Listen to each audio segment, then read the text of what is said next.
Peace everyone, and thank you for coming back. Allah commands us, few times, to judge among the people, with the Arabic Quran. Because, if we don't, as the Quran says, we would be disbeliever, wicked, unjust, transgressor, and evildoer. Therefore, you are judging with the only book of law, which is the fully detailed book. Therefore, do not let Shaitan fools you. He says, do not judge among the people. Last month we were witnessing the 2014 World Cup football, in Brazil.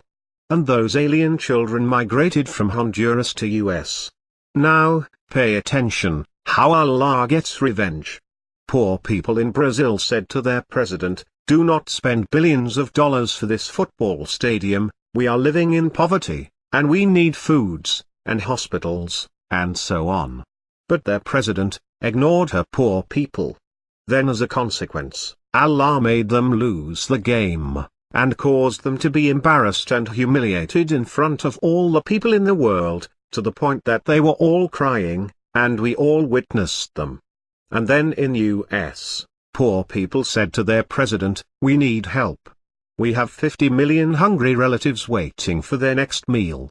We have 1 million homeless relatives sleeping on the streets, plus 17 million children going to school without any breakfast, and our aliens need help. But, our president ignored them. We must know that our Creator is the best avenger. Therefore, as a consequence of ignoring poor people, now he has to spend $4 billion for these new alien children from Honduras. Happiness is submission to the rules of our landlord. Our Creator commanded all of his prophets in their scriptures to pay 10% of our income to the needy people, fatherless children, homeless and deprived people, and aliens. Let us go back to the Arabic Quran. Jinns made for Suleiman anything he wanted, like elevated chambers, niches, statues, bowls, like deep pools, or reservoirs, and heavy cooking pots, or stationary kettles. Then it says, a spring of tar, or oil, was gushed out for Suleiman. Maybe they were mixing tar with iron, in order to make steel. And, from the shayateen, there were those who dive for Suleiman, or do whatever else he commanded them to do. And we were guarding them. And referring to Dawood, we read, you may make shields that fit perfectly, and work righteousness. Whatever you do, I am seer thereof. Again another blessing to Dawood was, softening the iron for him, in order to make shields, which was perfectly fitted, his soldiers for protection. It seems like, again, we learned the technology of armors by softening the iron from the jinns as well. Also it shows that Dawood had a group of soldiers. Let us reflect a bit on these ayat. As you notice, there is no worshipping Allah alone in these ayat, nor anything about believing in Allah's scriptures, nor messengers. Nothing about the contact prayer, nor zakat charity. Nothing about the religion of Allah, which is, following the nation of Abraham. Then, why Allah is telling us about these ayat? What is the hidden hikmat about them? Why Allah is telling us about jinn's power? Moving heavy objects with the blink of an eye? Or, building different things, or, diving? Or softening the iron, and making armors? Why Allah is telling us that mountains are glorifying Allah? Why is he telling us that Dawood and Suleiman were talking to the birds? Or, that Hoopoe, who knew about sun worshippers?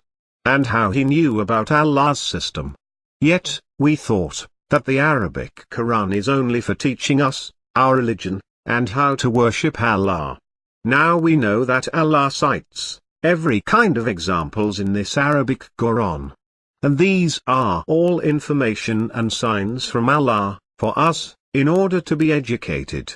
Yet, we have been passing by them hundreds of times, and we only cared about what nullifies our prayers, or how to wash for salat, or when is the first day of fasting, or where is the direction of the Qibla.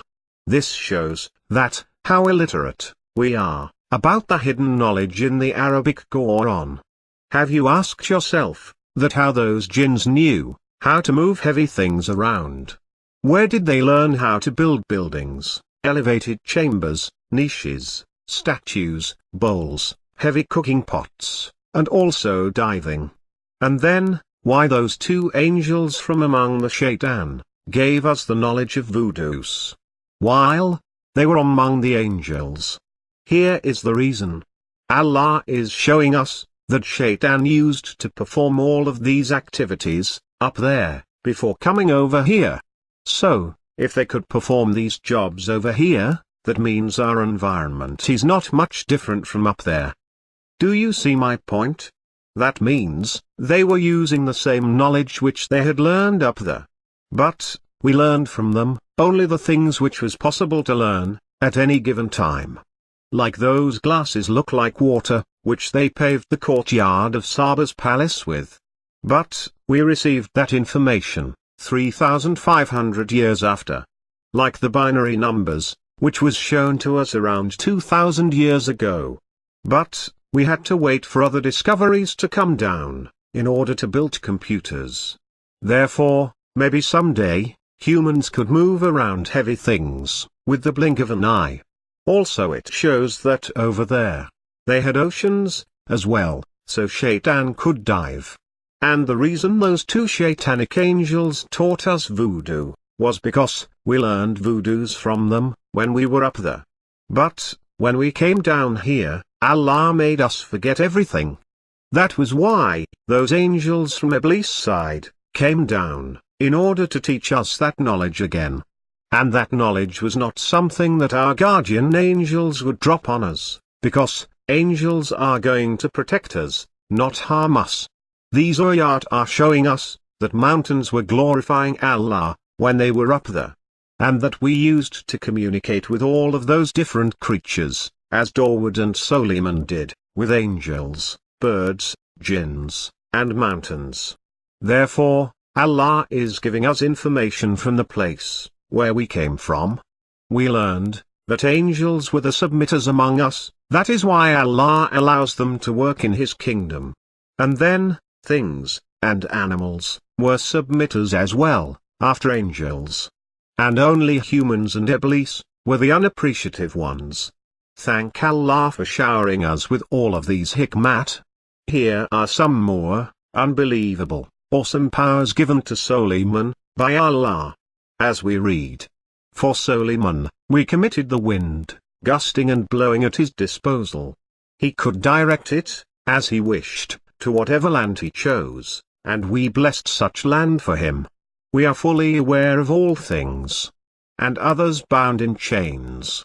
This is our gift, so give, or withhold, as you please, without reckoning, or without limits. In another ayah, we read, to Suleiman, we committed the wind, at his disposal, traveling 1 month coming, and 1 month going. And we caused a spring of tar, or oil, to gush out for him. Also, the jinns worked for him, by his Lord's leave. Any one of those jinns, who disregarded our commands, we subjected him to a severe retribution. So, it says, traveling 1 month coming, or 1 month in the morning, and 1 month in the evening. Or, it made a month's journey, in the morning, and a month's journey in the evening. Or, he could cover the distance of a month's journey, during the run of the wind, in just 1 morning, and coming back during the course of the wind in the evening. Or, maybe, Allah is telling us that the earth is round, and is turning. I do not have the exact hikmat of this ayah. May Allah guide us to its hikmat. And in another ayah, we read, we committed the wind to run by Suleiman's command, blowing gently, wherever he wanted to strike. And, the shayateen, of every kind of builder, and diver. It says the wind was blowing, gently. I think this answers our question about the speed of the wind. So, let us review what we just read. Allah committed the wind, at Suleiman's disposal. Wow! That is awesome. As you know, the angels are the drivers of the winds. Therefore, some angels were at Suleiman's service as well. That is why Allah says, we. Which means Allah and His angels, drivers of the wind. Allah be glorified. That means, Suleiman was in control of rains, provisions, tornadoes, floods, at any place in the world. Now, what would you do if you had the wind at your disposal? I think the first thing comes to your mind would be flying. That was always one of the humans' first priorities throughout the history. Until around 1900, Allah blessed us with the knowledge of flying, to the point that we could even go to the moon and other planets. The birds first jump on the air, and then by flapping their wings, fight the wind, and go forward. But, when we fly an airplane, the engine makes us to jump on the air, and the engine is the cause of going forward. In general, flight velocity of the birds range from 20 to 50 miles per hour. Some of the birds migrate in different seasons, and they know exactly where they are migrating to, and they know who are idol worshippers, and who are not. Just like our friend, Hoopoe. Today, we have the wind tunnels, for training, and also for entertainment, which blows air from your underneath, and you just have to jump on the air, and try to balance yourself. Who could imagine that? That is how those hang gliders, paragliders, and base jumpers jump on the air from higher lands. The airflow comes from the lower land, then it goes upward, to the higher land. So they just jump from a cliff, onto the airflow, coming from the lower ground. Also they rely on thermos, which is the warmer air, going upward from the ground. But, Suleiman did not have to do anything. Because the angels were creating airflow, so he could get on the air. That was an awesome experience for him. And he could direct the wind, as he wished, to whatever land he wished. Now, you are the ruler on earth. You have the migrating birds at your disposal, as your GPS, so they could show you where to go. And you had mountains at your disposal, and some jinns at your disposal, and they could carry mountains, build buildings, and whatever you wished them to build. And they would harvest the ocean for you. And some angels are at your service, fly you around, making rain, flood, and tornado.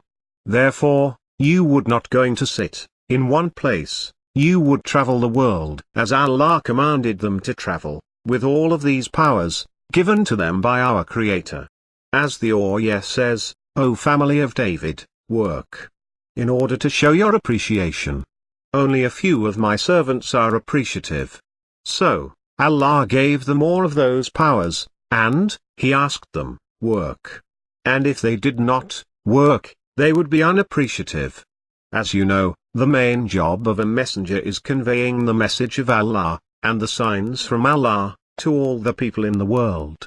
And remind them with the same covenant, which Allah made with Abraham, in order to show their appreciation. That is why they are called Nazir, meaning, the one who makes a covenant. Like Dr. Khalifa, who was informing all the leaders in the world, by sending them letters.